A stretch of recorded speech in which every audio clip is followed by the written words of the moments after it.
You are tuned into a special player spotlight interview on the CS Podcast.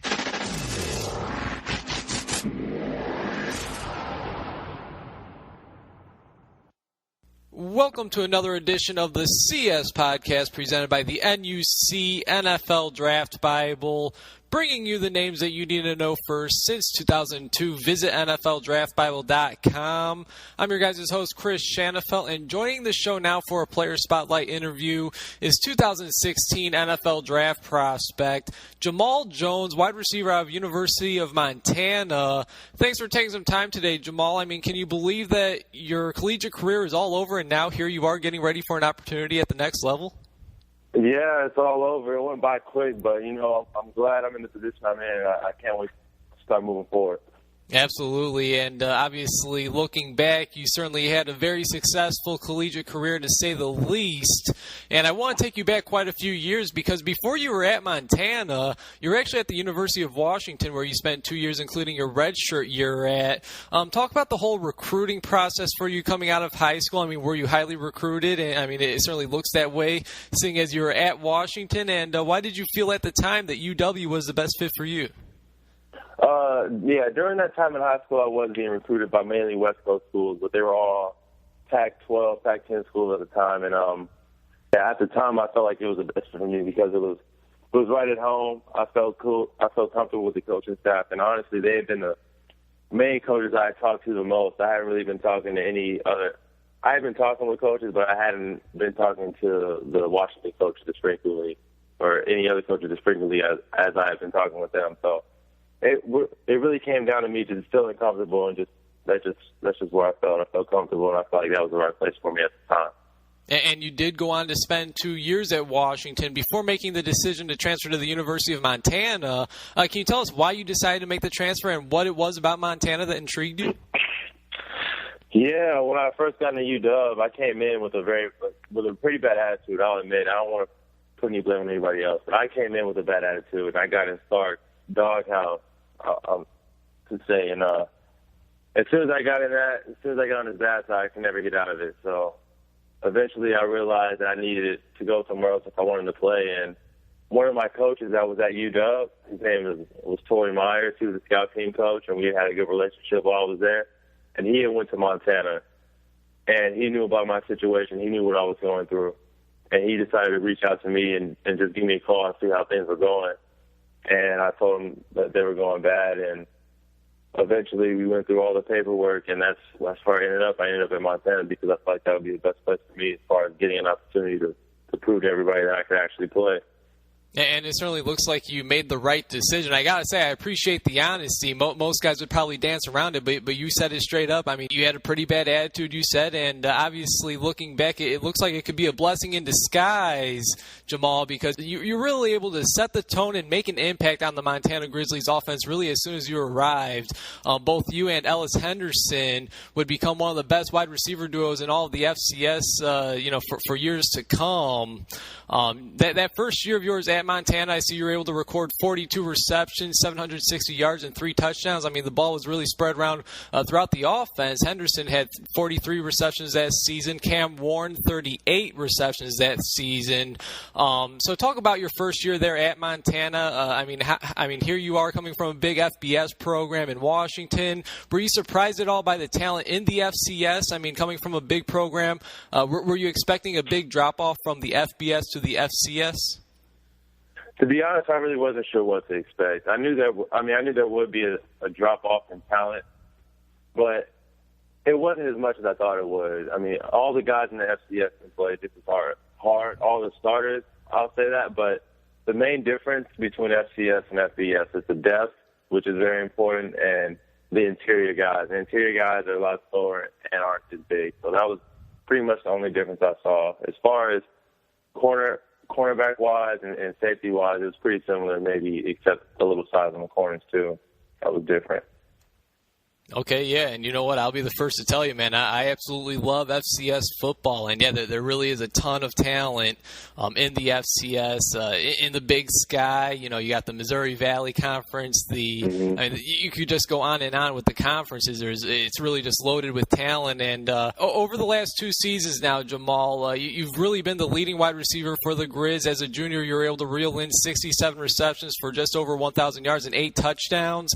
What were your expectations for this past season, knowing that it'll be your final as a collegiate athlete?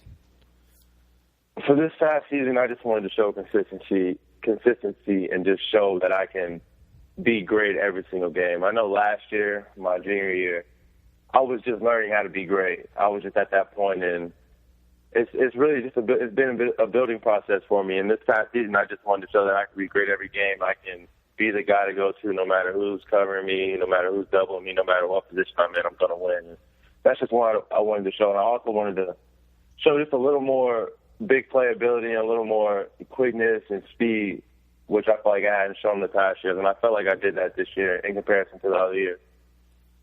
Absolutely, and you could certainly mark consistency off that list. I mean, to say that you dominated would be an understatement, man. I see you're able to reel in a team-high 75 receptions, over 1,200 yards and 11 touchdowns. You had 5 games with at least 6 receptions, 90 yards, and a score. And there are 3 games that I want to focus on individually. The first being the last regular season game against your in-state rival, Montana State, where you caught 9 passes, 132 yards, and not 1, not 2, but 3 touchdowns. I mean, did they not get the scouting report? I don't know. I don't know, to be honest. I honestly thought they were going to put their other corner on me because I felt like he was better than the 2 that were guarding me, but they didn't, and they didn't double team me. They just wanted to play straight up. So I was fine with that. I'm the type of guy, if you want to play straight up, then let's do that. If you can guard me, then you can guard me. But I didn't. That game, I don't know. That game was definitely one of my better games I had my whole career here at Montana. Well, it would certainly be hard to top 9 passes for nine receptions, for over 130 yards and 3 touchdowns. Now, the other game I want to focus on, Jamaal, I guess we could kind of focus on these last 2 here in this same question. It was the first game of the season against North Dakota State, the 4-time defending national champs. You guys were able to walk away from that Week 1 game with a 38-35 victory. It really was just the perfect way to kick off the college football season. Both you and your running mate Ellis Henderson made your guys' presence felt right away this season. You both had over 100 receiving yards and a score in that game. Talk about how you guys were able to hand North Dakota State a loss to start the season, and then you guys eventually met them again in the second round of the FCS playoffs earlier this month. And what were they able to do differently this time around to get the 37-6 victory? In the first game, they really play aggressive with their safety, so it leaves a lot of one-on-one opportunities, and it leaves the middle of part of the field open for post routes, which we connected on a lot. The first game, that was really a big thing that we did. We a lot of short in routes, a lot of go routes. We were able to get those in the first game, and the second game, it was a little different. They played a little more zone coverage. They played a little more cloud to the single side. They even had one of their outside linebackers drop into that post area, the area that we were really successful with the first game, and they really shut our run down too. That made the biggest difference. We were able to get some rushing yards the first game. The second game we weren't able to do much, and then just the turnovers too. The pick sixes were harder to recover from, and it really just wasn't a good game overall from the offense, and I think our slow start really hurt us in the second game, which is why we lost. Okay, and overall, you guys did finish the season 8-5. You guys obviously made an appearance in the FCS playoffs, knocked off South Dakota State round 1, and then, as I said, you guys dropped the North Dakota State game 37-6 at the Fargo Dome. Now, a moment ago, I mentioned your teammate Ellis Henderson. How were you guys able to complement each other's games so well? How were you guys able to both have a great deal of success throughout your guys' time at Montana? I mean, as I mentioned, throughout these last few years, you guys have been one of the top wide receiver duos in all of the FCS. Oh, we really just pushed each other throughout the entire season. We felt like no corner that we went up against could guard us, and we really wanted to make that known throughout the season. So what we did was just make sure that in practice we got as open as we possibly could, and we did everything that we were supposed to do, just because it would make it that much harder on the corner. And that's the way we pushed ourselves. If we didn't get open in practice, then we would both get on each other about it. Like, if we got a ball batted down from a cornerback, we would tell each other, hey, that's not supposed to happen. We're better than the guy going up across us. So it's just that drive throughout the whole season and that push to get better and better, which makes us perform good on Saturdays. Again, he is a 2016 NFL draft prospect. Jamaal Jones, wide receiver out of Montana, here joining me on the CS podcast presented by the NUC NFL Draft Bible, bringing you the names that you need to know first since 2002. Visit NFLDraftBible.com. And Jamaal, so we touched on your fellow wide receiver Ellis Henderson, and I want to ask you now about a wide receiver that you've seen your defense play pretty much every year, and that's Eastern Washington's wide receiver Cooper Kupp, who recently was named the winner of the Walter Payton Award, which of course is the FCS Heisman Award. As a fellow wide receiver, I mean, what are your thoughts on Kupp, the way he plays the game, and are you happy to see a wide receiver win the Payton Award? I mean, it's only the second wide receiver, I believe, in the award's existence to ever win it. Yeah, Kupp, he is a great receiver. I watch a lot of film on him because I want to know what he's doing to get as many yards and touchdowns as he's doing. And he's making people look stupid out there. The difference between him and a lot of receivers that I've seen in FCS is that a lot of receivers that are successful, a lot of the times don't do a lot to get open. They'll just run straight and catch the ball. Either they're big guys who are just going up against shorter corners and who are really just in good positions to make good plays. But with Kupp, he uses a lot of technique to get open. He has great run after catch ability, and he's definitely a special player. I'm happy that he got the Walter Payton, especially being the second wide receiver to do that. So, I mean, I hope he continues to dominate, and I hope he gets drafted in the high round whenever he enters for the NFL draft, because it's just going to make FCS players look good, and it's going to make them look better too. Oh, yeah, and you know what? Just a couple of weeks ago, he announced that he'll be returning to Eastern Washington to wreak havoc on fellow FCS opponents. Yeah, I mean, I think, you look at Eastern Washington, obviously, you the first thing you think of now is Cooper Kupp. You might have thought about Vernon Adams, who obviously left to go play at Oregon this past season, but I think that could have been the best thing for Cooper Kupp, because here he was this past season. He kind of had to prove himself again. A lot of people had their doubts on Cooper Kupp, and he was able to obviously have probably his best year of his collegiate career, and went on to win the Payton Award with Jordan West throwing him the football. So, yeah, a very impressive wide receiver from the FCS ranks, from your guys' conference, who certainly looks like he has an NFL future. Now, you shared your thoughts on your teammate. You shared your thoughts on an opposing wide receiver. Now I want to ask, throughout your time at Montana, who would you say is the best or most impressive defensive back that you've had to line up against? Probably J.R. Nelson. He's a guy there right now who I think could be a draft pick. He's long, he's lanky, but he's quick, and he's hard to get off the line. I mean, he's got that size that you want out of a corner. I mean, he's 6'1", and his arms are extremely long. I'm telling you, like, he's got a really long arm, so he's definitely the best guy, one of the best guys I've gone up against, being at Montana. Okay, and yeah, I mean, as the receivers get bigger, the NFL teams are going to be looking for bigger defensive backs, as we've already seen. Obviously Richard Sherman is one of the first names that come to mind when you think of the bigger cornerbacks in the NFL. And looking back to your career, Jamaal, I mean, what would you say is the most memorable play that you've made throughout your collegiate career? I mean, looking back 5, 10, 15 years from now, what will be the first play that pops into mind?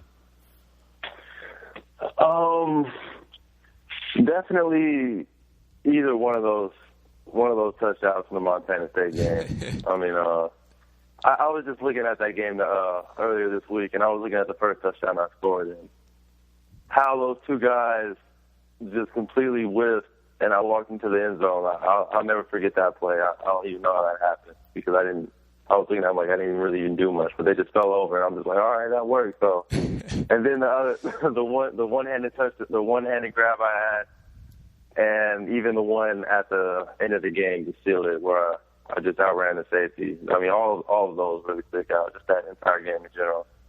Okay, yeah. I mean, again, a 3-touchdown game. I think it'll be pretty hard to forget about that. You got to think about what the opposing team's defensive backs and how long they're going to be thinking about that game. Once again, he is the wide receiver out of the University of Montana, the pride and joy of the Grizzlies.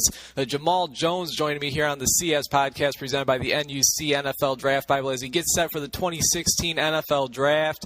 Jamaal, what would you say is your biggest strength as a wide receiver, and what's something that you can still work on to get better at? My route running is definitely my biggest strength. I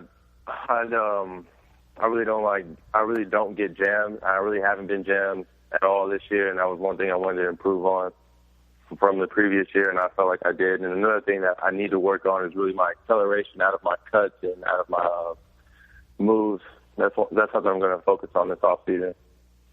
All right, sounds great. Now, switching gears here for a moment, Jamaal, can you tell us where you'll be training at for your pro day and, of course, what kind of numbers you'd like to record or expect to put up? Yeah, I'll be training down in Florida, and what I'm expecting is a 4.3 for my 40, and that's really the main thing I'm focusing on, just the 40 time and getting that down to a 4.3.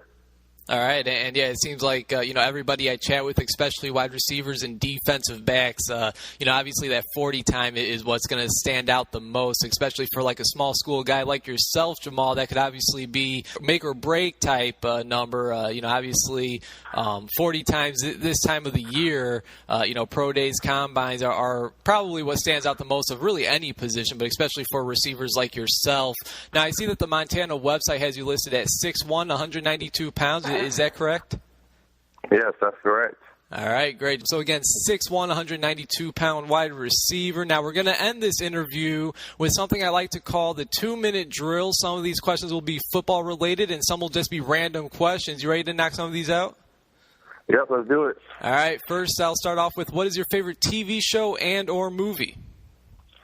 My favorite TV show right now is probably Game of Thrones. Okay. I'm one of the few people on this earth who have not watched it. I've yet to watch any of Game of Thrones, but have a couple of brothers that absolutely love it. Who do you model your game after as a wide receiver? I model my game after Antonio Brown. I try to. He's a baller. And you mentioned the route running as your biggest strength. I mean, I don't think it gets much better than Antonio Brown right there, the Pittsburgh Steelers. If you had a plane ticket to travel anywhere you wanted, anywhere in the world, where would you go? I would go to Europe, and I would probably, anywhere in Europe. All right. Hey, easy enough. Well, of course it is until you purchase that plane ticket. But all right. Now, if you could, let's say I give you an option to go one-on-one with any defensive back in the NFL right now, who would that be and why? Josh Norman, because I'm curious to see how good of what his technique is and how he's really challenging all these receivers in the NFL. All right, and obviously the number one thing is you cannot let him get in your head, man. We've seen what he did to Odell Beckham Jr. the last couple of weeks. Exactly. Now, if it wasn't for football, what would you pursue a career in? Music production. Okay. And final question for you. It's a question that I like to finish all of my interviews with. If an NFL general manager was listening to this very interview, Jamaal, why should they want the wide receiver out of University of Montana, Jamaal, with 2 A's, Jones, a part of their team? Because I'm going to give it my all. I've never been in trouble. I'm not a liability. And, I work hard to make plays, and I'm going to make plays. I like it, man. Well, hey, I appreciate you taking some time this afternoon. I had a great time chatting with you, and I'm really wishing you all the best as you get set for the 2016 NFL Draft. I love seeing the FCS represented in the National Football League. Appreciate it, Chris. Thanks for having me.